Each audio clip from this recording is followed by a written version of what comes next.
guys, Preacher 357 here. If you saw the post I made yesterday on my Facebook and on my Instagram accounts, you see I picked up a new gun, the Smith and Wesson CSX. It's a new offering from Smith and Wesson. It's one of these small guns with high capacity, much like the SIG P365. It's got that staggered type of magazine like the SIG does. Like the Springfield and the Taurus and all the other ones that have come out. Even Smith & Wesson had the Shield Plus that they've come out with that's sort of like that as well. See, the wind is still whipping again today like it was in the last video, but hopefully it won't affect my shooting too much. But this gun is a little different than the Shield. Number one, it's a little smaller than the Shield. It's not quite as long in the grip as the Shield is, not quite as big of a gun as the Shield. It's more in line with the SIG P365. It's very close in size, and we'll look at that comparison as well. But it's different than all of these other guns in that it is a single action pistol. It's not double action. It's not striker fired. It's single action only, like a 1911 would be, for example. And it has a safety on it. You can carry it cocked and locked like a 1911. So it's a different type of pistol altogether compared to all of these other offerings that have been put on the market. So it's very interesting in that regard. It's very intriguing to me. How well it's going to do is another matter altogether. Now, obviously, when you're talking about a single action gun, the first thing you usually think about is an amazing trigger like a 1911 has. Very crisp, very short, very easy to shoot. And so that's the first thing that comes to mind. This is going to be an amazing gun to shoot, but if you've seen any of the reviews done by the other internet gun guys, a lot of them were not all that fond of the trigger. So that's something we'll definitely have to look at. But I have the CSX right here, if you can see it, with all the glare and the shadows that we have out here right now. But the CSX is a very small gun. I was very shocked when I saw it in the store and actually got it in my hand at just how small this gun was. When I saw the pictures of it online, I was not expecting it to be this small of a gun, and it really seems small, even more so than the P365, although it's pretty much got the exact same footprint. Size-wise, there's very little difference between the two. But it feels really small in the hand, but it feels good at the same time. It really has a good feel to it. It's got some good texturing on the back strap here that's on it, and on the front strap. The rest is smooth, and it is an aluminum frame. It's not polymer, so there's something else that's different about it. But yet it's still extremely light. I think it's only like 19 ounces or somewhere along those lines, and it feels light in the hand. I mean, it does not feel heavy at all. It feels like a very light little pistol. The question is, how does it shoot? And I don't know. I've just gotten it out of the box. I've just brought it out here to the range. I have not shot it, so you're going to see the first shots I take with this gun. And I do that for two reasons, just so you can see what it's like out of the box. So if you bring it home, you'll know. I'm not figuring out all the problems with it. You're going to see me figure them out as I go. And number two, because it gives me a good excuse not to be able to hit the targets. So if I can't hit them, it's my first shots, right? And so I always like having an excuse so I don't look as bad on camera if I don't shoot well. So there's the other reason, and that's probably the real reason, right? And that's the number one. But I've got the CSX here.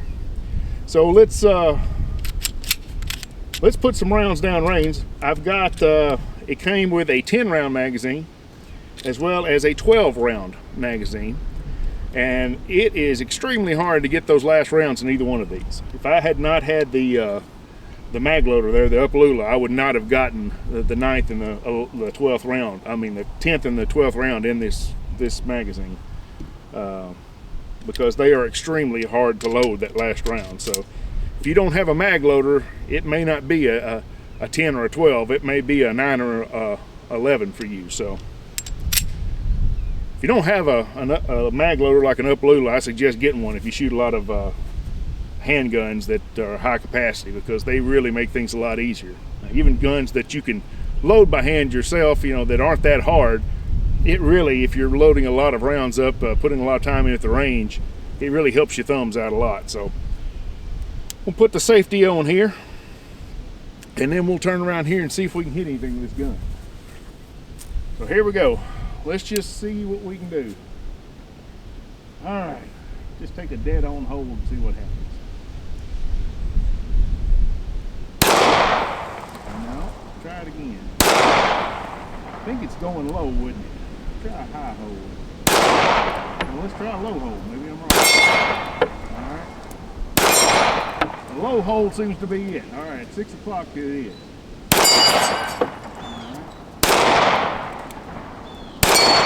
I just failed to reset the trigger that time. That's something else a lot of people have been complaining about, is the trigger reset on this gun. That it has a false reset, and it does. And I just found it. So still not sure. It's not looking like there's any consistency here. Some of that is this wind blowing me around though. Can't be steady because the wind's blowing me. Good night.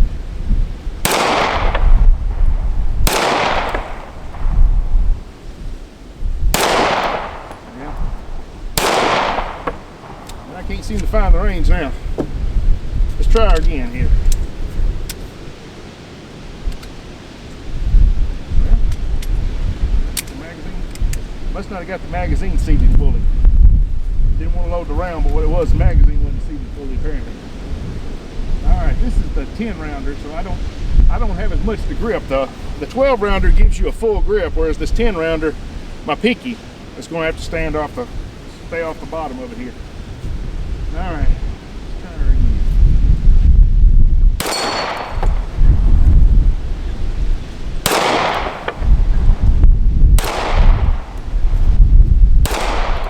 That went way low, I can tell that. This may just be the wind blowing me around. Well, I'm having a lot of trouble with this gun. Don't know why. The trigger doesn't feel bad. I'm thinking maybe it's going to one side. Thinking maybe I'm needing to hold over to the right a little bit, maybe. Maybe that's what it is. Just looking at the sights to see if they look like they've been drifted a little bit. But they look like they're centered, but that don't necessarily mean they're shooting to the center. So let's just load up a couple more mags here and try it again. See if I can figure it out. Whew, that last round is something else. Try that again. There we go. It might get easier with use. Obviously this is brand new right out of the box. But they are definitely tight right now. These springs are not worn in at all. One more. All right. Let's try one more time here. And I'm going to hold over to the right a little bit on this cowboy on the right hand side and see if that helps me out any.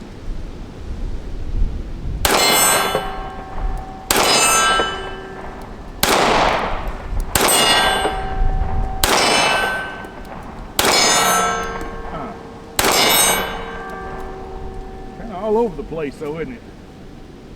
Maybe it's just my unfamiliar gun.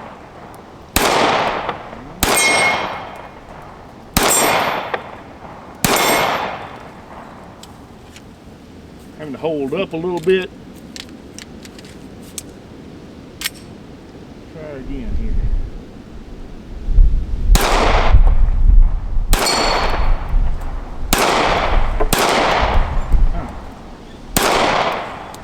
Yeah, I'm perplexed. Well, I hit it that time. I was holding really high. I'm getting no consistency of this gun. I don't know if it's me or if it's the gun. Well, let's just see if it's me. I got my SIG P365 with me, just as a comparison, just to see how they feel compared to one another with this different type of trigger. Of course, I wasn't blown away by the trigger on the SIG. It was not bad, but it was a little mushy. I mean, it wasn't crisp at all. Let's throw a few rounds with it and see if I do any better with it. If I'm shooting better with this one, maybe it's just, well, I don't know. maybe it's the gun. If I can't shoot with this one, maybe it's just me. So let's try this one.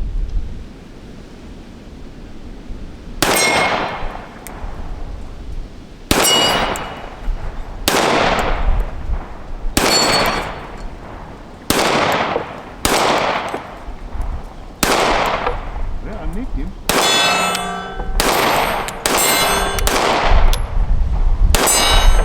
Well, I seem to be shooting okay with that one. I mean, it wasn't Jerry Mitchell great, but it wasn't bad. So, I don't know. That was some Winchester. I'm sorry, that was some Remington green and white box I was shooting there. Almost out of this. Now I'll switch over to some of my hand loads and see how they work.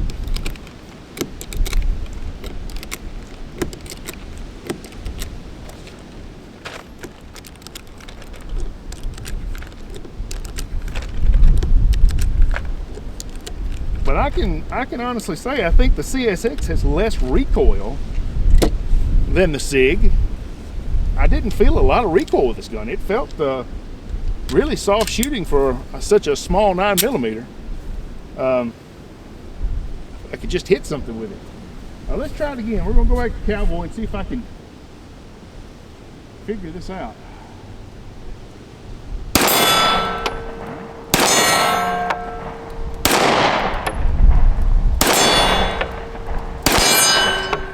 I'm holding off to the right a little bit. I don't know if that's necessary. Just had that false reset again.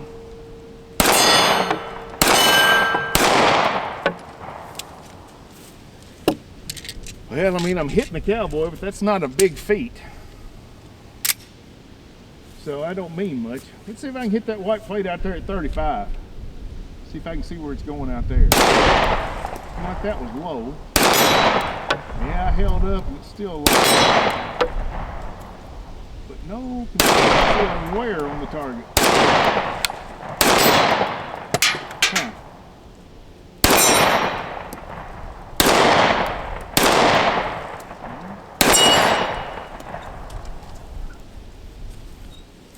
Yeah, I just hadn't really got the feel for it yet. But that trigger, it does have a strange, yeah, it's almost like a, you can see here, if you can hear that, it's like there's two stages to it, both in and out. When we go in here to the shop, to the cleaning table, and take a look and see if we can figure out why that is, that it seems to have that. See how this trigger is designed, and see if we can understand why we're getting that that feeling out of this trigger. All right, guys, I'm in here at the cleaning table now. Here's the box that the Smith and Wesson comes in, the CSX comes in, and it's just your plain box. And that was something of a little bit of a disappointment, considering the price tag on this gun is as much or more than your M&P lines, your full size, which all come in a plastic case, and at least mine all did. And so I was kind of disappointed that they didn't do that as well for this, though, you know, what's a case? I mean, if it saves a little bit of money, that's great, but considering the price of the gun already, it was kind of strange that it didn't have a case with it. You usually think of boxes for their lower priced guns, but anyway, that's what it came in. Of course, it comes with a lock that nobody wants, and it came with 2 magazines. Here is your 12 round and your 10 round magazines, and the 12 round magazine is actually a larger magazine with a standard base plate that just has this adapter that goes over the top of it. So not unlike what they did with some of their other guns. You know, they had the adapters with the M&P Compact as well that came out, so you could use the full-size M&P magazines with the Compact as well. And so, you know, not unusual for Smith and Wesson in that regard, which is different than what SIG did with their 365. Their 12-round magazines, it's not a sleeve that slips over. It's actually a larger base plate that actually goes on the magazine. So that's what you get in the box, as well as you get a slide stop, an ambidextrous slide stop, or I guess a left-handed slide stop is actually what it is, to put the slide stop on the other side, plus another back back strap here that is much smaller, and I'm not sure, it doesn't look like it would even cover all of it, so I'm not sure what that's for. I'm not really all that interested in it either. The one that's on there seems fine to me, but it does have another back strap that you can install if you wanted to. We'll put this out of the way now. And so we have our CSX here, and I want to take this thing down and see if we can figure out what's going on with this trigger, because pulling the trigger here, well, I have to, of course it is unloaded, nothing in the chamber. Go ahead and, when you pull it, there's one stage, there's two stages. So there's,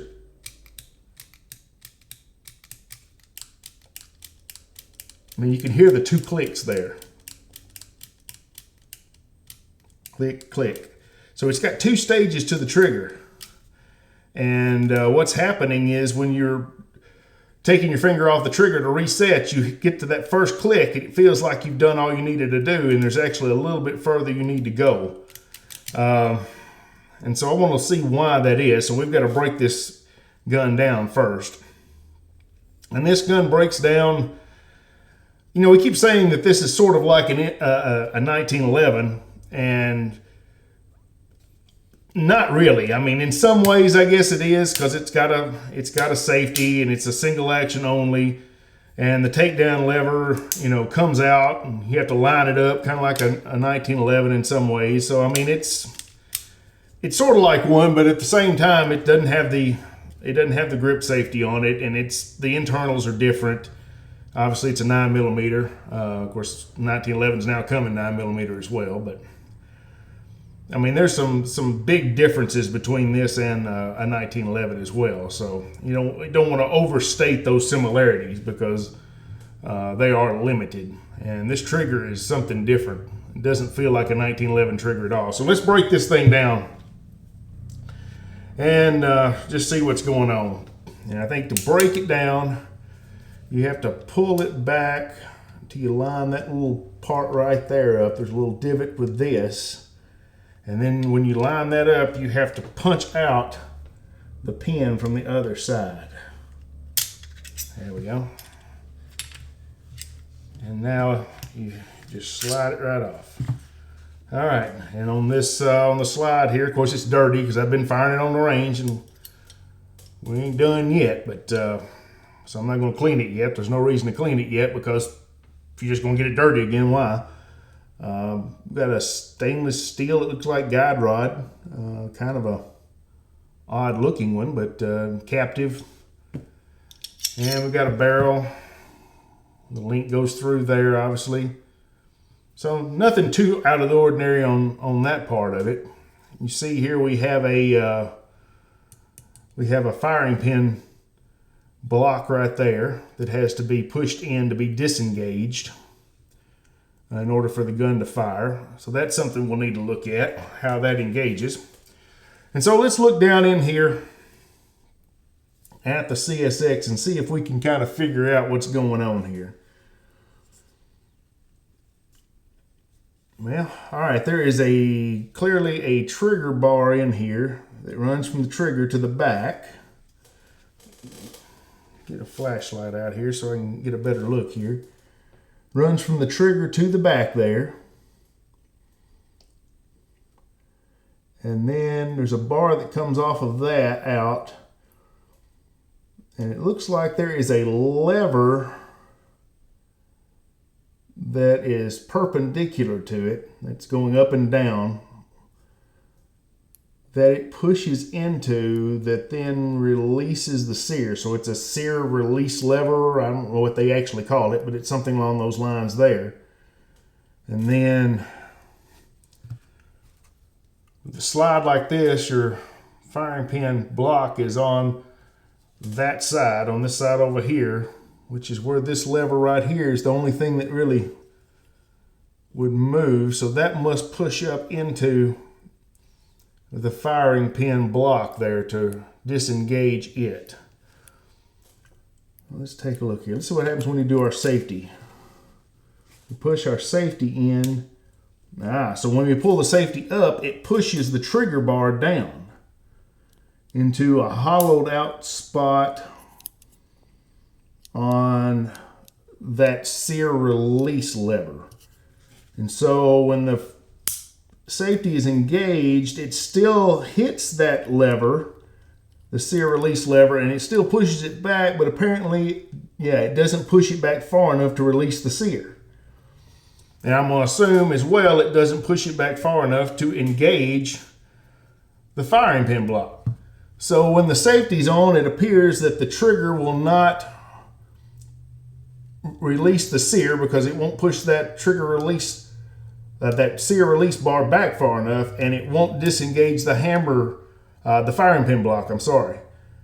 And so the safety does two different things there. It makes it where the firing pin block is not disengaged, and it also makes it where the sear will not release. So it's a safety in two different ways there, the way it works.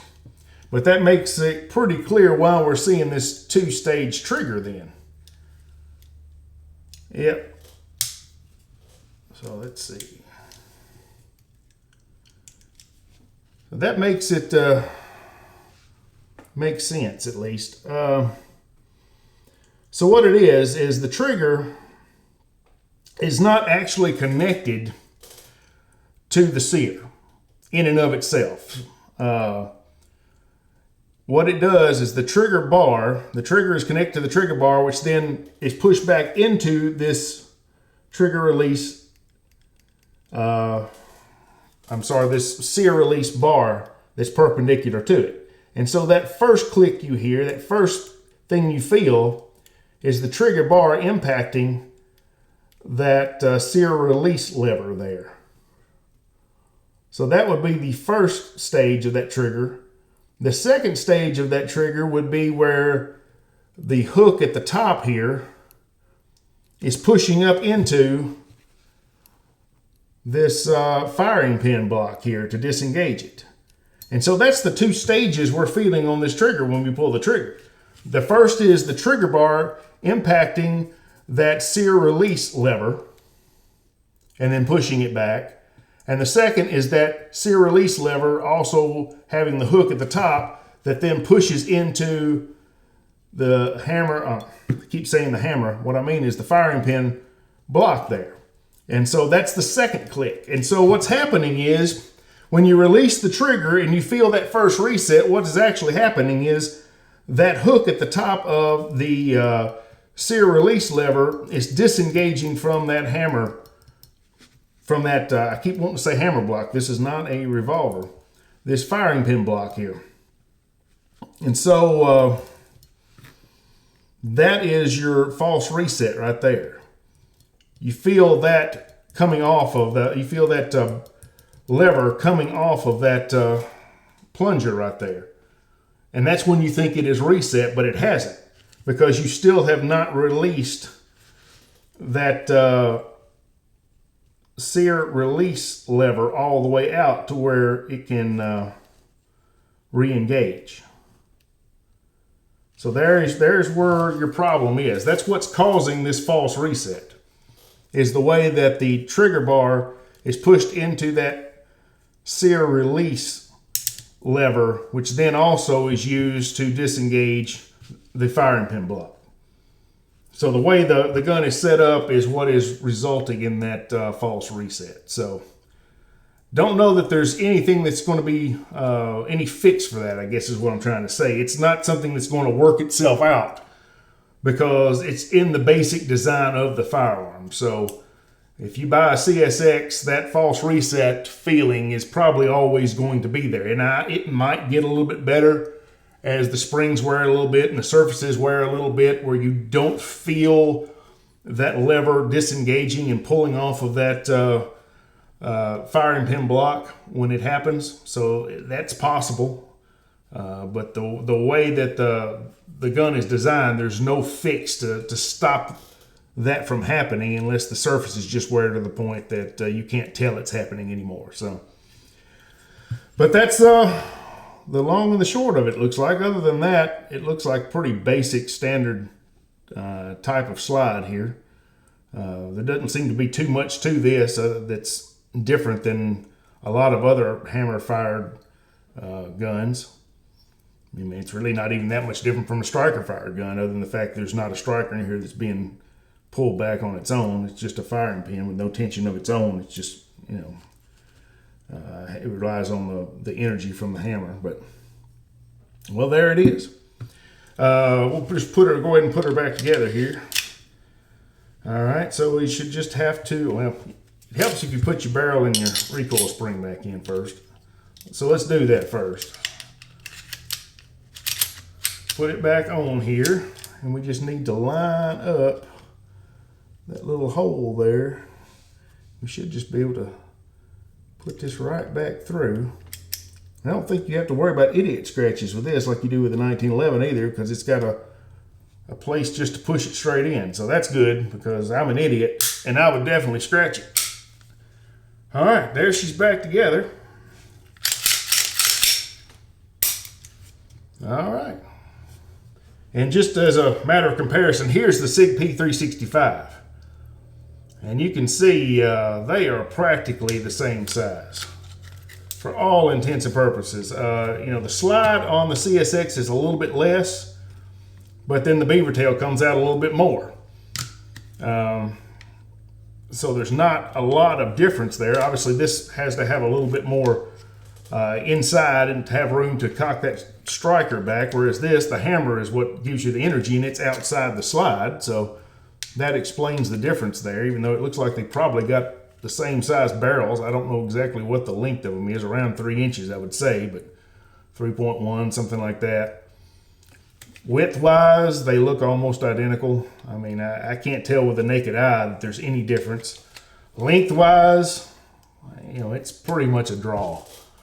I mean, so it's very clear that when Smith and Wesson designed the CSX, that they were targeting size-wise the P365. I mean, it's not just coincidence that these guns are practically the same size. I mean, that's not happenstance.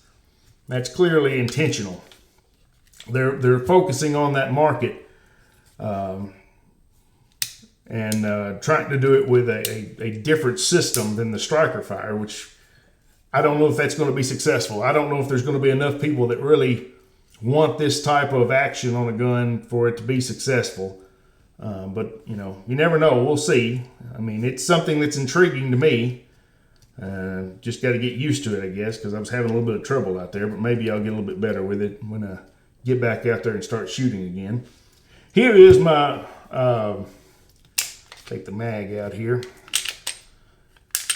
Here's my 40C, which is the subcompact double stack, which these are basically double stacks. They're kind of a staggered double stack so that they're smaller and they can make thinner guns with the higher capacity. But the CSX and the M&P 40C have the same capacity. So how do they stack up? Well, CSX is actually a little bit smaller. A little bit smaller. Whereas the Shield, one reason I've never bought a Shield, and I still to this day don't own one. I really need to get a hold of one of the Shield Pluses. But the reason I've never have bought them is because the Shield, though thinner than the M&P 40C, was bigger overall than the 40C, longer in the frame, and I just didn't see any benefit to it because it was about the same weight. I think. I don't think there was much difference in the weight between them. Because the Shield for a single stack was a fairly hefty gun compared to some of the other ones. And a little bit of extra width I didn't think made that much difference for a few extra rounds. But of course now you don't have to sacrifice rounds for weight and thinness. But there you can see the 40C is a bigger gun, clearly wider, longer, but the height of the guns are almost identical. And so, I don't know. Maybe Smith & Wesson's onto something here. Maybe they've got a gun that will work for a lot of people. I'm just not sure how many people are going to be comfortable with this action and this single action system. But you know, there's a lot of people who like safeties on guns, and this will definitely give you a safety on your gun. It's very hard to engage the safety from a grip position.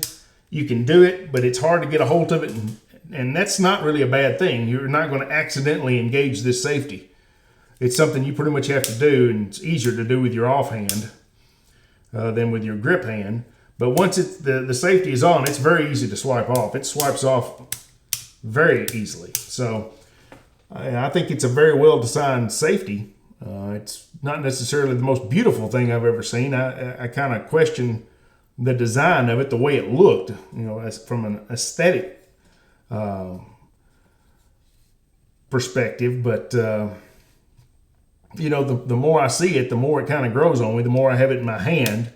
I think it's a better looking gun in person than what it looked like to me on the photos that were on the internet. And it feels good in the hand, so, you know, the only question is going to be whether I can figure out how to shoot this thing and if I can get used to this strange trigger that it has on it. So, I mean, it's not a bad trigger, it's just odd. It just feels weird. So, I guess let's just get back out the range and do a little bit more shooting and see if we can't get a good feel for this. All right, guys. Well, I guess you can see now why that trigger feels the way it does and why everyone's reporting that false reset. It's not been too big of a deal yet. I think it's something that you can train out of. It's something that you can become accustomed to and not do. It's not that I do it every time either. It's only every so often that I'm running across that. So I don't know if it's a deal breaker yet or not, but if I can't shoot it accurately, it doesn't really make any difference whether, you know, I have trouble with the trigger or not, because, you know, the reset's irrelevant if you can't hit nothing anyway. So that's the biggest thing for me, is figuring out how to shoot this gun and trying to see if I just don't have the feel for it or if it's just not accurate for some reason. Of course, it's a short barrel, but I mean, I think you saw with the P365 that I was faring better. So anyway, let's shoot a few more and see if I get any better at hitting with this thing. I mean, it feels good in the hand. I mean, to shoot it, the trigger does not feel bad. It's not light like a 1911, but it's definitely more crisp than like the 365. So I wouldn't call it a bad trigger at all. The reset's just kind of odd, and you don't feel that two-stage thing when you're shooting just on the reset. Once the hammer is cocked and you go to shoot it, you don't really feel that, but you definitely feel it on when you let the trigger out for the reset. But let's try a little bit more here. I don't know. I'm just really not sure what I'm doing wrong here. There doesn't seem to be inconsistency. When I'm hitting, they're just hitting all over the target. It's, you know, the groups are not good at all.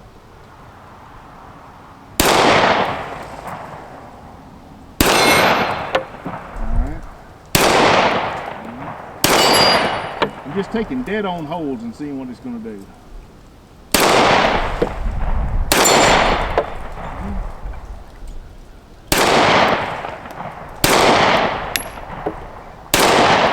I grazed him.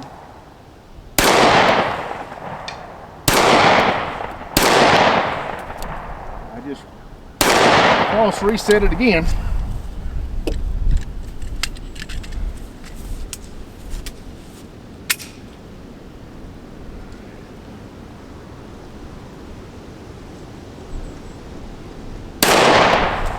I just got some slide bite,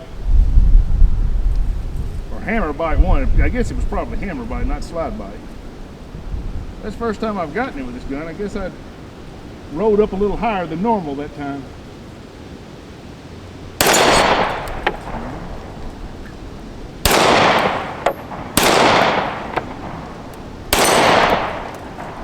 I don't know.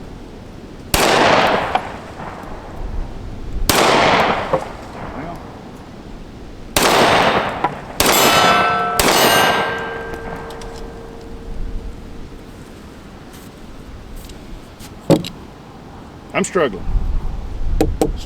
with the gun. That's what you always take a chance on running into if you do like a first shots type of video where you haven't tried it first. but I'm not even seeing any recognizable pattern that's telling me I'm going one way or another. I need to hold somewhere different. I pretty much was just holding dead center every time, and then sometimes I hit it and sometimes I didn't, which is just, it's strange, put it that way. It just doesn't like any of the ammo I've shot in it. Of course, you know, if it was just my hand loads, I'd say it's just my hand loads. And it just didn't like, man, those things are still tight. But it was with the Remington as well. It didn't really seem to change much when I switched to my hand load, so I don't think the hand loads are the problem. Well, let's shoot 2 more mags. It just does not like that first round there. It is so tight in that mag that it didn't want to come out, is what it is. I'm having to slam it in. But I'm just having to jam that last round in there. It may be that I have to go to 9 and 11 instead of 10 and 12. Unless I'm miscounting and I'm putting too many in, but I don't think that was the case.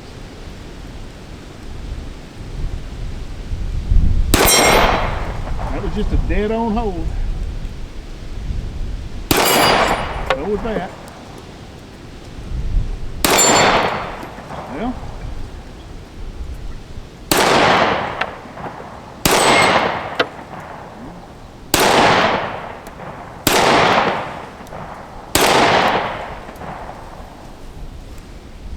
Well, either I'm shooting better or it's shooting better, but it seems to be doing better than it was. All those were just dead on. I didn't use a 6 o'clock or 12 o'clock or use any windage whatsoever. It was just all just dead on.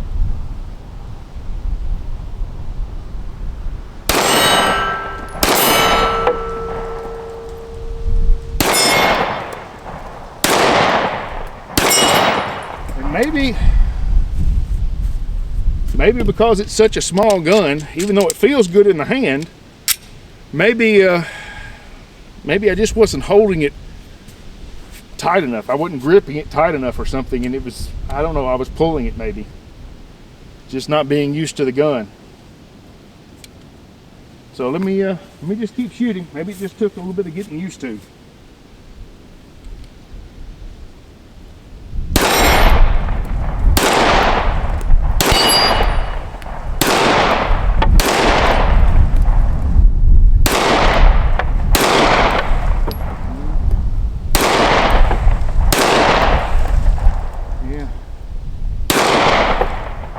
Well,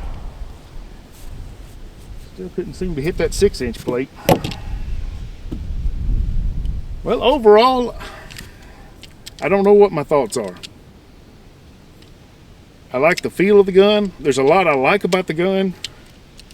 Trigger's kind of odd. In fact, I can't hit with it. It's frustrating, to say the least.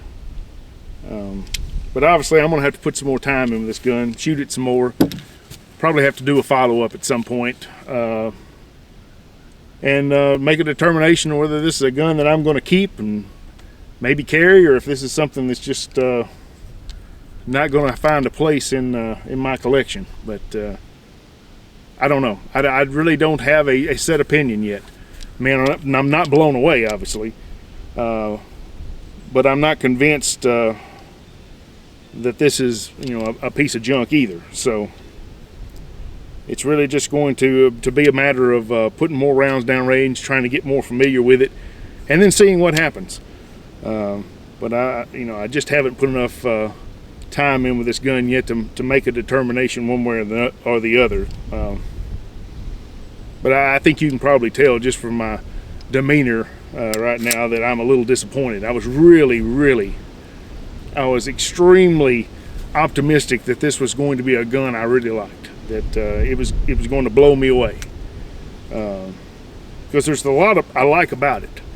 The idea of it I really like, but the execution may not live up to the ideal. So anyway, guys, I appreciate you coming out. God bless you. Y'all take care of yourself, and we'll see you next time.